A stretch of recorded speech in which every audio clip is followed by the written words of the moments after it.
Good morning students, कैसे हैं आप सब। मैंने जैसे कि बेटा लास्ट वीडियो में बताया भी था कि हमें नेक्स्ट चैप्टर कौन सा स्टार्ट करना है, government budget and the economy. ठीक है, ये बेटा हमारी यूनिट 4 है, राइट। और इस यूनिट में सिर्फ और सिर्फ ये एक चैप्टर है। जैसे हमारी यूनिट 2 में हमारे 2 चैप्टर थे, हमारी इस यूनिट 4 में सिर्फ और सिर्फ 1 चैप्टर है जिसका नाम क्या है, government budget and the economy, right. मैंने आपको क्या बोला था, बैंकिंग चैप्टर जब करवाया था, हमें हमेशा क्या बनानी है, इंडेक्स बनानी है, राइट। जैसे मैंने यहाँ लिख दी index of government budget and the economy. अब मैंने सबसे पहले आज आपको क्या टॉपिक करवाना है, गवर्नमेंट बजट का मीनिंग और इसके कुछ इंपॉर्टेंट पॉइंट्स। ठीक है, तो स्टार्ट करें। बेटा गवर्नमेंट बजट क्या होता है, देखो नाम से क्लियर है कि गवर्नमेंट का मतलब होता है सरकार, बजट का मतलब होता है कि लाइक हम ये मान के हम बजट में हम ये देखते हैं कि अच्छा ये इनकम हमारी आने वाली है तो हम इसे यहाँ खर्च करेंगे एंड फ्यूचर में हमने ये खर्चा करा हुआ था, राइट। ठीक है, तो गवर्नमेंट बजट क्या है, इस तरीके सरकार भी तो बजट बनाती है। कहते हैं ना हर साल कि अरे गवर्नमेंट का बजट आने वाला है, बजट आने वाला है, यूनियन बजट आने वाला है, राइट। सो वही बजट के बारे में हमें अब इस चैप्टर में बात करनी है। ठीक है, तो गवर्नमेंट बजट क्या है, ये एक एनुअल स्टेटमेंट है। एनुअल स्टेटमेंट क्या होता है, सालाना स्टेटमेंट, राइट, जो हर साल बनती है। ये स्टेटमेंट हमें क्या शो करती है, एस्टीमेट्स। एस्टीमेट का मतलब होता है अनुमानित, जैसे अनुमान लगाना, राइट। जैसे मैं जिस तरीके से अब आपको स्टडी करवा रही हूँ, मैं एक एस्टिमेशन लगा के चल रही हूँ कि शायद से अप्रैल तक अगर कंप्लीट लॉकडाउन होता है तो हम शायद से अपनी 3 यूनिट्स कंप्लीट कर लेंगे, राइट। तो एक तरीके से एस्टिमेशन लगाना। आप एस्टिमेशन किसके लिए लगाते हो, फ्यूचर के लिए लगाते हो, राइट। तो यहाँ पे एस्टिमेशन आप किसका लगा रहे हो, अंदाज़ा आप किसका लगा रहे हो, रिसीप्ट्स एंड पेमेंट। रिसीप्ट क्या होता है, आपको जो पैसा मिलने वाला है, एंड पेमेंट क्या होती है, जो अमाउंट आप पे करने वाले हो ड्यूरिंग फिजिकल ईयर।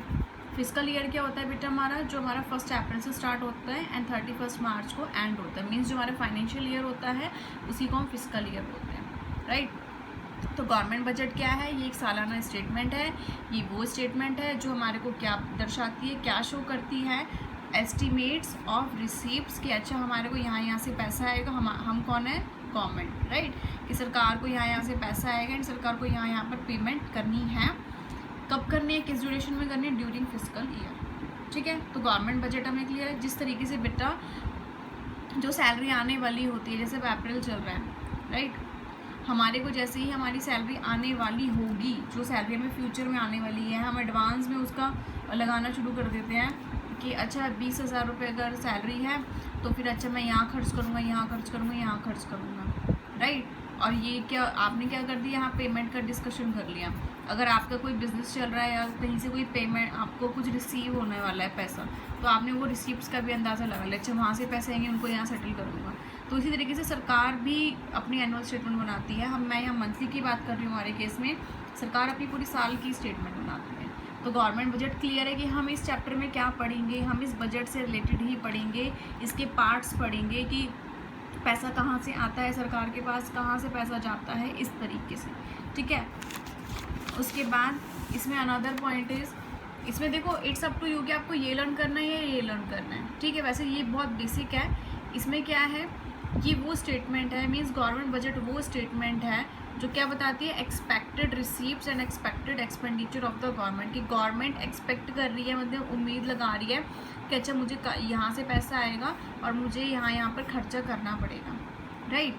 तो ये वो स्टेटमेंट है जो रिवील करती है क्या, budgetary policy of the government. Budgetary policy क्या होती है, ये वो पॉलिसी होती है जो सरकार की बजट आपको दर्शाती है, राइट। और आप ये क्यों बनाते हो statement, to achieve the twin objective. Twin मतलब 2 आपके मेन ऑब्जेक्टिव होते हैं। ऑब्जेक्टिव तो देखो बहुत सारे होते हैं गवर्नमेंट के, लेकिन मेन 2 ऑब्जेक्टिव कौन से हैं, ग्रोथ करना एंड स्टेबिलिटी करना। ठीक है, तो हम अगेन रिपीटिंग बेटा, गवर्नमेंट बजट एक सालाना स्टेटमेंट है जो आपको क्या शो करती है, estimated receipts and estimated payments.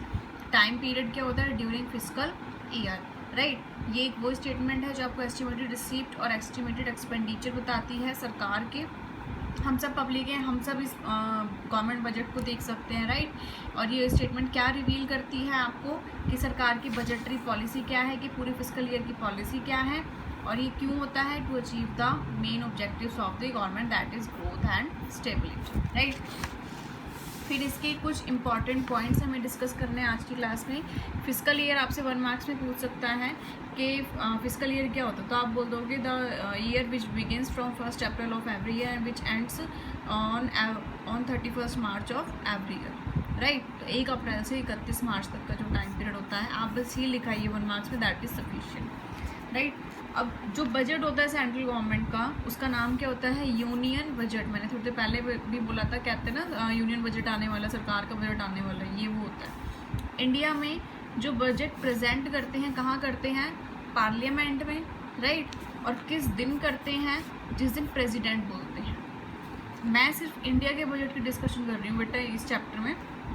India में जो बजट होता है वो प्रेजेंट कहाँ होता है, पार्लियामेंट में। किस दिन होता है, जिस दिन प्रेसिडेंट में डायरेक्ट, जिस दिन प्रेसिडेंट बोलते हैं, राइट। जितने भी रिसीप्ट मतलब जो पैसा आएगा एंड जितनी भी पेमेंट, जो पैसा जाएगा, जो भी पेमेंट सरकार को करनी है, जो बजट में शो होती हैं, are not actual figures but they are estimated value of coming physical year. मैं इतनी देर से यही बोल रही हूँ, अनुमान लगाना, एस्टिमेशन लगाना, अजम्पशन लगाना, तो ये एक्चुअल में हुए नहीं हैं। मतलब सरकार ने हकीकत में पेमेंट नहीं करी है। सरकार बता रही है कि मुझे 1 लाख रुपए की पेमेंट करनी होगी या मैं इन फ्यूचर ये पेमेंट करूँगा, राइट, इस तरीके से। तो इसमें क्या है, ये एक्चुअल नहीं है, ये एस्टिमेटेड, ये अनुमानित फिगर्स होते हैं, अनुमानित वैल्यू होती हैं। जैसे अब आप जैसे इकोनॉमिक्स पढ़ रहे हो तो अब अभी से एस्टिमेट लगा लो कि बोर्ड में मैं 80+ में मेरे मार्क्स आ जाएंगे, राइट, आउट ऑफ 100, ठीक है। तो आपने कि आपकी ये एक्चुअल वैल्यू नहीं, एक्चुअल फिगर नहीं बताई, आपने एक एस्टिमेटेड वैल्यू बताई। तो आपसे 1 मार्क्स में इनमें से क्वेश्चन पूछा जा सकता है, राइट। एंड उसके बाद लास्ट आपका इसमें टॉपिक है बेटा objectives of the government budget, कि गवर्नमेंट के क्या क्या ऑब्जेक्टिव्स होते हैं, ठीक है।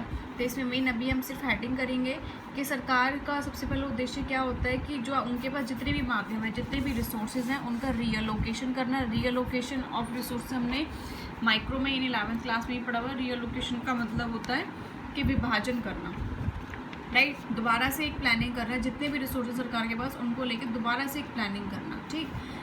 नेक्स्ट क्या है, management of public enterprise. Public company, public firms जितनी भी हैं उनकी मैनेजमेंट सरकार को देखनी है। इकोनॉमिक स्टेबिलिटी, जो हमारी अर्थव्यवस्था है उसमें स्टेबलाइजेशन होना चाहिए, राइट, स्टेबल होनी चाहिए, वो उतार चढ़ाव ज़्यादा नहीं आने चाहिए। इकोनॉमिक ग्रोथ, सरकार का मेन उद्देश्य होता है कि जो हमारी इकोनॉमी है, जो हमारी अर्थव्यवस्था है, वो ग्रो भी करे,